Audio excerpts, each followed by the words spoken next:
네, 안녕하십니까. 반갑습니다. 진짜 시황의 최수창입니다. 네, 날씨가요, 가을 날씨인데 좀 쌀쌀합니다. 그렇죠? 날씨마저 이렇게 쌀쌀해지면 안 되는데요. 그렇죠? 증시가, 뭐, 쌀쌀하지 않고 증시가 괜찮지 않냐? 지금까지 올라온 거, 훈풍이 돌지 않겠냐? 산타 할아버지가 선물 갖고 오지 않겠냐? 네, 오늘 그 선물 보따리가 어떤 보따리인지 알려드리도록 하겠습니다. 자, 보도록 하죠. 지수, 3대 지수 다 같이 한번 보겠습니다. 네, 보여주시죠. 네. 네, 보겠습니다. 종합주가지수는 2034, 코스닥은 692, 선물지수는 249.85. 다 의미 있는 지점들이란 말이죠. 어떤 게 의미 있냐? 이게 의미 있는 건 아니고요. 2063포인트 들어보셨죠? 2063, 2063, 2063. 2063년도 앞으로 한참 남았는데 2063 많이 보셨을 겁니다. 예. 계속 저항점이죠. 어떤 저항점이요? 최근 몇 년간의 박스. 이게 왜 몇 년간의 박스? 2011년도. 예. 그 시작점에 2063포인트에서 지금까지 거기를 가면은 더 간다. 뭐 2300 간다. 유동성이다. 하지만 가봤자 거기서 다 미끄러졌단 말이죠. 오늘도 2064까지 갔다가 지금 미끄러져서 이 포인트를 보여주는 것 같아요. 코스닥 700을 넘을까요? 안 넘을까요? 궁금해 하십니다. 제가 얘기했죠. 지수 코스닥은 넘어가든 말든 관계없습니다. 언제부터 이제 관심 가지시면 되냐면 이제 코스닥이 12월 달부터 코스닥 ETF 레버리지가 생긴다고 해요. 그 시점 이후부터 관심 가지시면 돼요. 지수는, 코스닥 지수는. 지금은 코스닥에서는 종목의 개별. 그러니까 이 개별이라는 표현을 제가 뭐라고 썼죠? 깡패라고 했죠. 예. 그런 종목들 위주. 예. 빈약하다고 했고요. 자, 이제부터 코스피 포인트를 보러 가도록 하겠습니다. 오늘 이 방송은 누구나 다 같이 보셔야 됩니다. 라이브 본방을 사수하시면 좋겠지만 못 하시더라도 꼭 보셨으면 합니다. 예. 아마 이 진짜 시황을 한 번도 안 보신 분들은 계시겠죠. 예. 하지만 한 번만 보고 그만둔 분은 없을 겁니다. 한 번 보시면 중독성이라 해야 되나요? 빠져들었을 것 같은데 보도록 하죠. 오늘 코스포인트 어떻게 설명해 드릴지. 네, 보여주시죠. 빨간색이네요. 빨간색. 예, 빨간색. 온통 빨간색. 증시는 그렇게 생각이 안 들죠, 오늘? 변곡점 98% 가능 지점. 왜 2% 남겨놨냐? 100%라고 얘기하면 건방집니다. 네, 그렇죠? 그리고 여백의 미가 좀 있을 수는 있어요. 삼성전자 자사주 매입 소각 이슈. 오늘은 이거 하나입니다. 근데 이거 하나를 잘 해석해야 되고, 두 번째 수급 분석 중요합니다. 세 번째 환율 굉장히 중요합니다. 변곡점 98% 가능 지점? 어제 얘기했지 않습니까? 변곡점 구간은 지금까지 나오지 않았다. 이 영역에서 이런 구간 영역이다. 근데 제가 삼성전자를 가지고 이야기해 드렸죠. 전고점 넘었다가 이거냐, 위로 한번 찌르기가 있다가 빠지는 그런 포인트가 나와준다면 그거 기다리고 있었던 건데 오늘 나타나기 시작했다고요. 자세한 설명 다시 한번 하도록 하고, 어쨌든 제가 보는 눈에서는 제 눈이 장동건 배우의 눈은 아니지만 시황을 보는 눈은 초롱초롱합니다.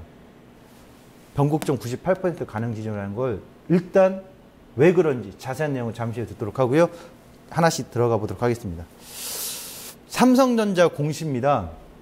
삼성전자를 보시면 오늘 공시에 수시공시 의무 관련 사항에서 규모 총 11조 3천억 원의 수준이다. 방법은 향후 3, 4회에 나누어 진행 예정이다. 그렇죠?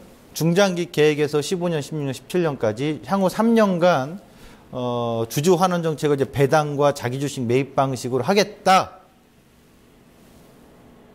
11조. 와우. 어마어마한 돈이죠?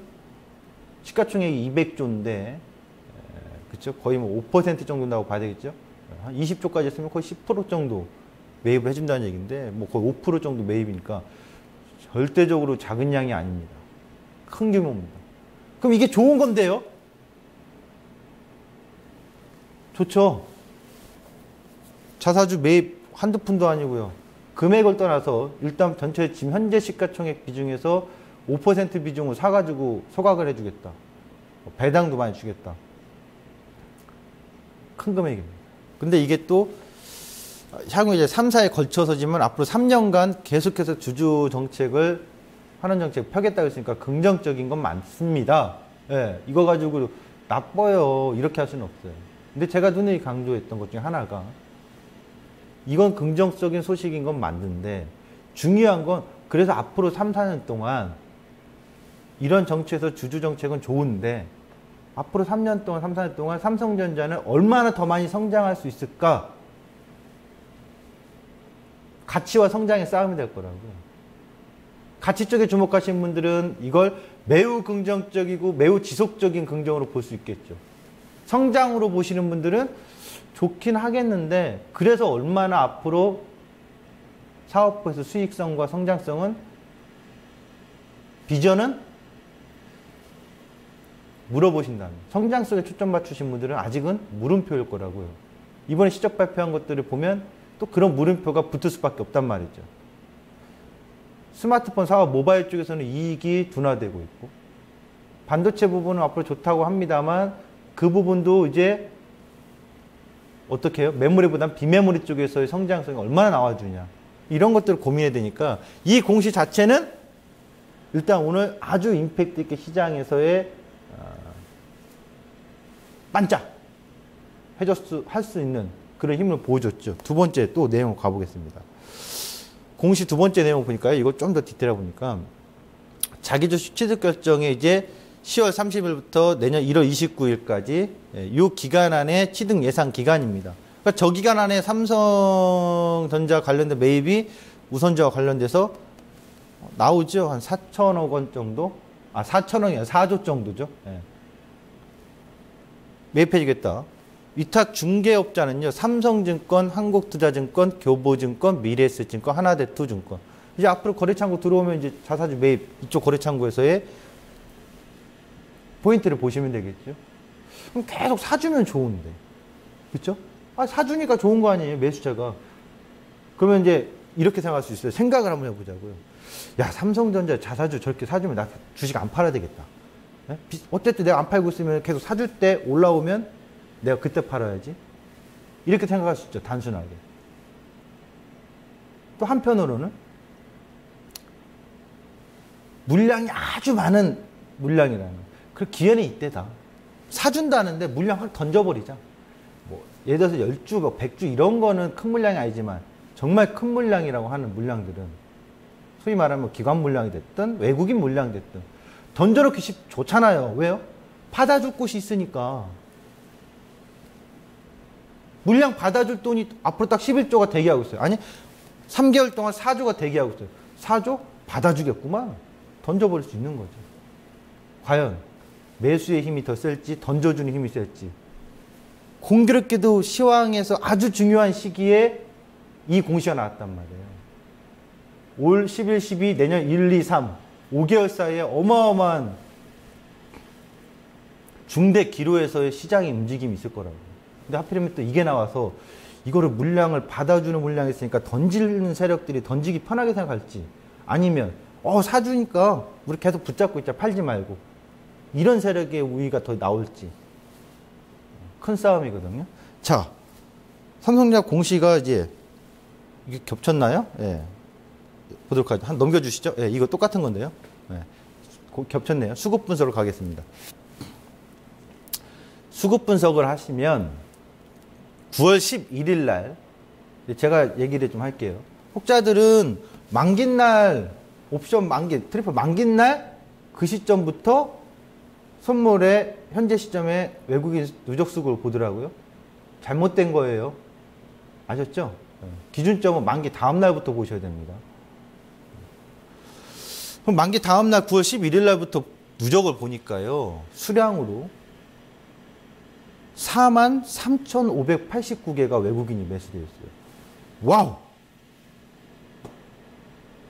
그 시점부터 거래소에 들어온 거 엄청난 물량이라고요. 그러니까 지금까지 파생수급에 선물수급으로 시장을 땡겨 올렸다 해도 됩니다. 그렇게 말해도. 시장을 지금 막 저점 대비해서 전문가님께서 여기 나와가지고 저점이라 했던 시점부터 지금까지 올라왔던 시점까지 뭘로 올렸습니까? 물어보면 저 힘이라고 얘기할 수 있죠. 근데 보시면 수량으로 보니까요. 외국인이 팔고 있어요. 기관하고요. 언제부터요? 10월 중순 이후부터 수량으로는 팔고 있어요. 근데 금액으로 보면 매수하고 있는 걸로 보일 거란 말이죠. 그래서 저걸 고민해서 한번 들어가 보겠습니다. 10월 1일부터. 10월 1일부터 현재까지 방금 전에 10월 중순 이후부터는 팔고 있잖아요. 뭘로? 수량으로는. 근데 금액으로 보면은 잠시 후에 보겠지만 좀 더 금액 보기 전에 디테일하게 보니까 10월 1일부터 지금까지 기관과 외국인의 매도 금액으로 상위 종목이 뭔가 봤어요. NC소프트가 순매수 상위에 들어와 버렸네요. 외국인 기관 쌍끌이. 이거 블록들이 있었구나. 그러니까 NC소프트가 거의 뭐 주체가 돼 있다고 봐야 되고 기관에서는 역시 삼성전자 가지고 땡겼구만. 외국인은 삼성전자 팔고 있단 말이에요. 순매도 금액 올라오면서 때리고 있고요. SK텔레콤, 호텔신라, 아모레지, 한샘 무슨 종목이죠? 내수주 중에서 주도주 역할을 했던 종목군이죠. 올라왔던 종목들도 차익 실현의 매도 관점으로 때리고 있다고 봐야 되겠죠. 보도록 할게요. 다음 거 보겠습니다. 이걸 보시면 금액으로 나옵니다. 이번에는 확대해서 보시면 금액으로 보시면 매수하고 있잖아요. 그렇죠? 10월 16일 날 외국인 기관 쌍끌이 매수, 10월 23일 날 26일 날 거의 쌍끌이 매수. 외국인 계속 기관하고 매수하고 있으니까 아직 매도 물량이 많은 거 아니니까 뭐 수급적으로는 여전히 매수 우위 아닙니까? 외국인들이 선물도 4만 개 넘게 매수해줬는데 이렇게 해석할 수 있어요. 그렇게 해석하시면 안 될 것 같은데. 제가 해석하는 방법은 금액은 결국 일정 특정 종목에 쏠려 있기 때문에 그래요. 저 10월 16일 날은 NC소프트의 날이었고 그 다음에 10월 23일 날, 21일 날, 23, 26 이때 21일 날이죠. 그 다음에 23, 26. 요거는 이날은 NC소프트의 날이었고 그래서 그 수급이 이렇게 나오는 거고 이날은 LG전자의 날이었고 아시죠? LG전자. 네. 이슈 터져가지고. 구글하고. 그렇다면 여기 보시면 금액으로 10월 16일부터 23일 현재까지 보시면 어때요? NC소프트가 외국인은 들어와 있는 거고 그렇죠? 삼성물산, 삼성생명, LG전자, 삼성그룹주들로 매수 땡겨놨고 그 삼성그룹주들이 또 자사주 얘기 나오고 하면서 들어왔고요. 기관은 결국 요 세 개예요. 그러니까 특정 종목에 쏠려있고 전체적으로 매수 시장이 이렇게 아우러서 쭉 들어오지 않고 있는 거죠. 네 편, 내 편 딱 갈려놓은 거예요. 이런 식으로. 그러니까 전체 시장 자체가 오름세를 타는 흐름이 아니라 특정 금액적으로는 큰 종목군들만 매수해서 매수 금액으로 보이는 거고 실질적으로는 전반적으로 주식에 있어서는 제가 보는 관점에서는 차익 매물의 수량들이 많다 이거죠. 그리고 선물 수급은 임계치. 그러니까 여기서 중요한 게 어떤 분들은 이제 2만 개, 3만 개가 오면은 다 온 거 아니야 누적 순매수. 그런 법이 어디 있어요? 네? 주식시장에 1 더하기 1을 2라는 답은 없습니다. 아니 외국인이 3만 개 넘어가서 4만 개 사줄 수 있는 거고 신기록 나와서 5만 개 누적으로 사줄 수 있는 건데. 그러니까 얼마 전부터 자꾸 그 누적의 포인트 잡으신 분들은 지금 꼴까닥 하실 거라고요. 힘들어가지고. 그러니까 영역을 보셔야 돼요. 근데 그동안 우리가 외국인들이 보면 미결제 약정이 신기록 나온 적 있지만 일반적으로 미결제 약정은 13만 개대. 네? 이때면은 미결제 약정이 누적으로 임계치에 도달했다. 하지만 벗어나서 14만 5천 개 뭐 이렇게 나올 때도 있단 말이죠. 그래서 전반적으로 미결제 약정을 해석해보면 우리가 일반적으로 외국인들의 누적 순매수의 포지션 플레이가 3만 개 정도를 봐요. 3만 개. 그건 틀린 건 아니죠. 하지만 그게 3만 개 왔다 해서 무조건 변곡입니다라고 외치면 안 된다는 얘기예요. 근데 이제 4만 개가 넘어왔잖아요. 그럼 어떻게 봐야 되냐? 이제 5만 개도 가나요? 이게 아니죠. 너희들이 올 만큼 땡길 만큼의 수급 플레이, 포지션 플레이는 거의 다 했구나. 임계치에 도달했는데 그걸 어떻게 이제 또 조절해 나갈지 그 영역을 봐줘야 되겠죠. 미결제랑 같이. 그래서 선물 누적으로 본다면 좀 더 추가적으로 들어올 수 있는 여력은 언제든지 있겠지만 그동안에 기록과 과거의 통계를 본다면 임계치에 많이 도달한 상황이에요. 미결제까지 보면. 그럼 이 상황에서는 예, 저걸 어떻게 줄일까? 그걸 고민해야 되겠죠. 자, 수급에서는 이런 부분들을 좀 살펴봤고요. 이제 환율로 가겠습니다. 이 방송 5월 18일 날 했던 걸로 알고 있어요. 5월 18일. 그날이 무슨 날인지 다 아시겠지만 하여튼 5월 18일 기억하기 쉽네요. 시작했을 때. 이 영역에 있을 거라고 그때도 얘기했었거든요. 제가 125엔, 예, 그 다음에 118엔 요 사이에서의 올해 움직임입니다. 앞으로 엔화가 118엔을 지금은 지지반등 하고 있습니다. 이번에 30일 날 또 이제 일본 은행을 주목해야 되겠지만 이 구간에서 있다가 118엔을 이탈하는 흐름을 보여주면 엔화가 강세로 전환하는 거죠. 엔달러 기준으로 봤을 때. 금융시장 변동성이 확대될 수 있다는 걸 기억해 두시기 바랍니다. 아셨죠? 그러니까 지금 당분간 계속 118엔에서 125에서 근데 125에 넘어가기 쉽지 않을 것 같고 계속 언저리에서 왔다 갔다 이 구간에 있겠지만 언제든지 118엔에 이탈하면 금융시장 변동성이 터진다. 이탈하지 않으면 어떠냐? 크게 터지지는 않을 거예요. 터져봤자 잠시 소낙빛 정도가 되겠죠. 원달러입니다. 원달러 환율을 보면요. 제가 올해 저점이 1066원 60전이라고 했어요. 전 제 눈에 저점이라고 했어요. 그래서 이렇게 올라오는 포인트 받고 여기서는 1180원 기준으로 등락을 하다가 내려와서 1130원에 30원대까지 내려올 것이다 라고 얘기했어요. 내려왔어요. 이 검정색 기준 잘 보세요. 1120원입니다. 이 가격이 지지 형성합니다. 이 가격을 내주면 원화가 떨어져서 강세가 되면서 외국인 수급이 더 강화될 수 있는 가능성이 있지만 제 눈에는 희박해 보여요. 이 저점이 추세적 쌍바닥 지점으로 보이고요. 여기 영역은 뭐냐? 전년도에 양적 완화 종료를 발표하기 전에부터 원화가 상승해서 약세를 갔어요. 이 구간은 뭐냐? 9월 금리 인상 할 거라는 얘기가 나올 듯 말 듯 하고 있어서 이번에 9월에 할 것 같다 가능성이 높다라고 봤던 그 구간에서 하지도 않았는데 원화가 이만큼 올라갔어요. 12월 달에 하나 남았어요. 그러니까 늑대가 옵니다.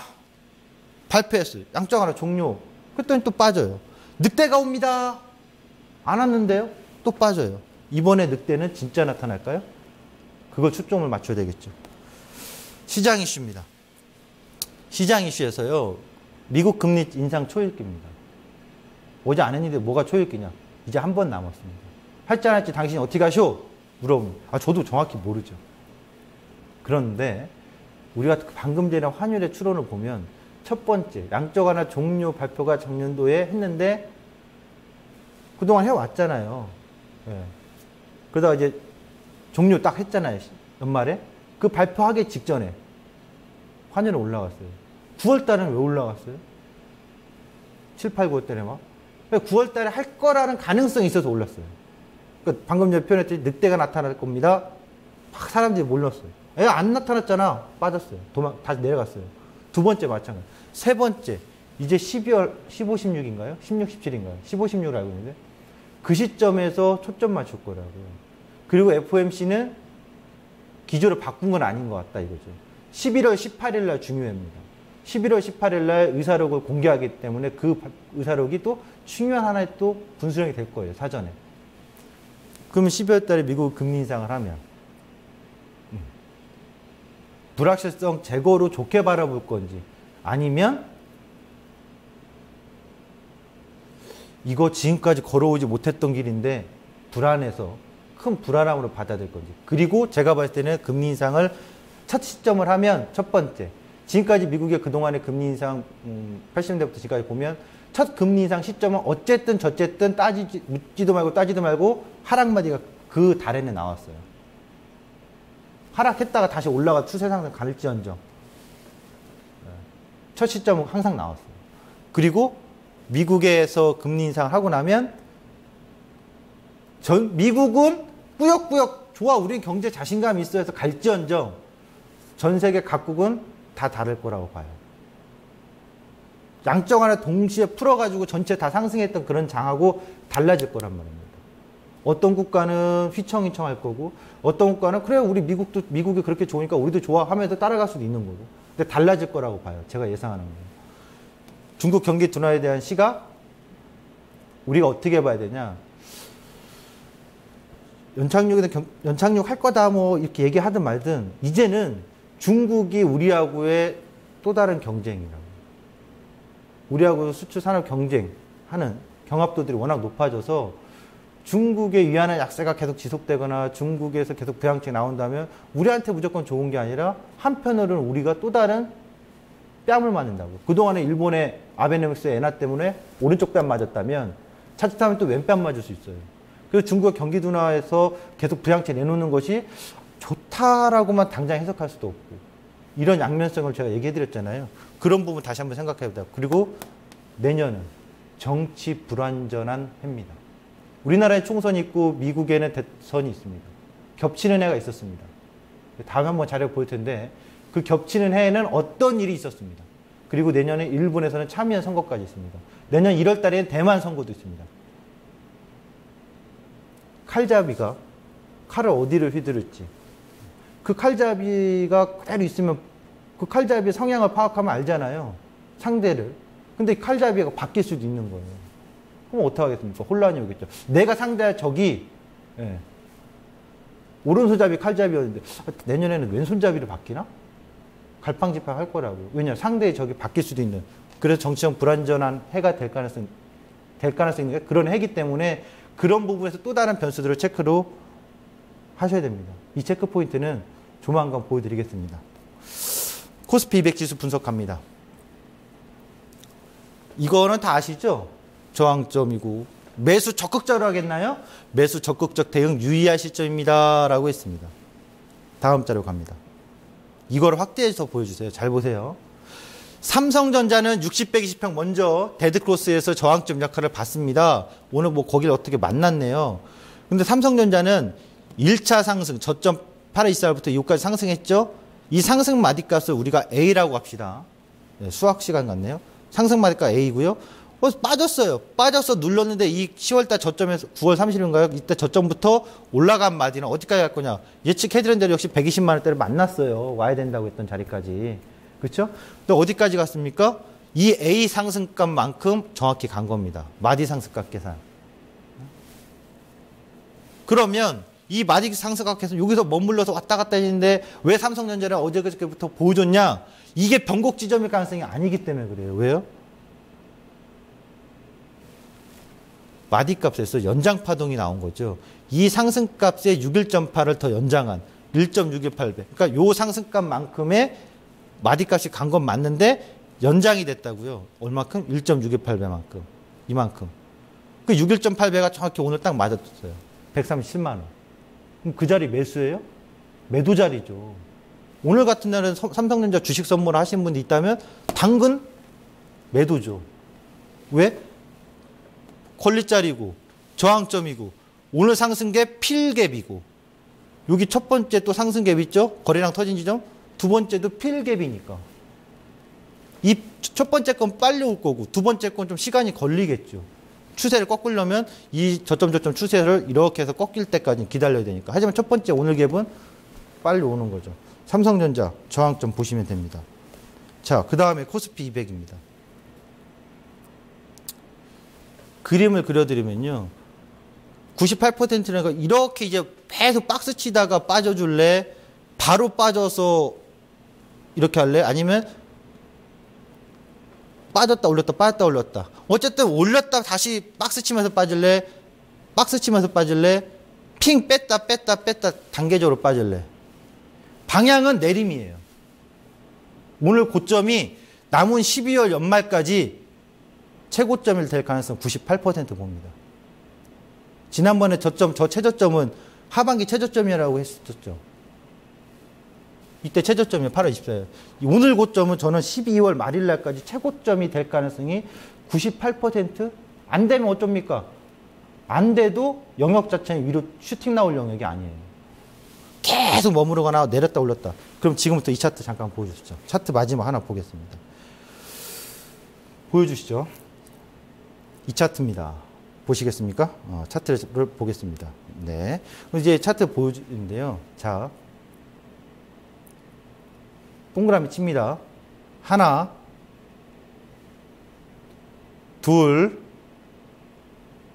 셋, 넷, 지금은 다섯 번째. 이게 뭐냐면 우리가 기본적으로 기술적 분석을 할 때 다섯 번째 시도를 했는데 못 넘어가면 밀려요. 지금 2063포인트에서 2003포인트 이 영역에서의 싸움을 잘 해주다가 처음에 밀리는 건 괜찮아요. 처음에 밀려서 왔다 갔다 하다가 다시 돌파돼주면 괜찮은데 못 넘어가면, 올라갔다 지지하지 못하면, 지금처럼 맞고 밀리면 2100을 구경할 수 있을까요? 당분간? 굉장히 중요한 시점이에요. 앞으로 5개월 동안은 젖싸움이에요. 그리고 제가 보는 수창파동에서 파동상 한 마디 상승, 이번 주 주봉상 음봉이 나오면 마디 상승 한 마디 끝납니다. 자, 이렇게 해서 진짜 시장의 포인트 말씀드리겠고요. 다음 시간에 더 큰 흐름을 좀 설명드리도록 하겠습니다. 지금까지 최수창이었습니다.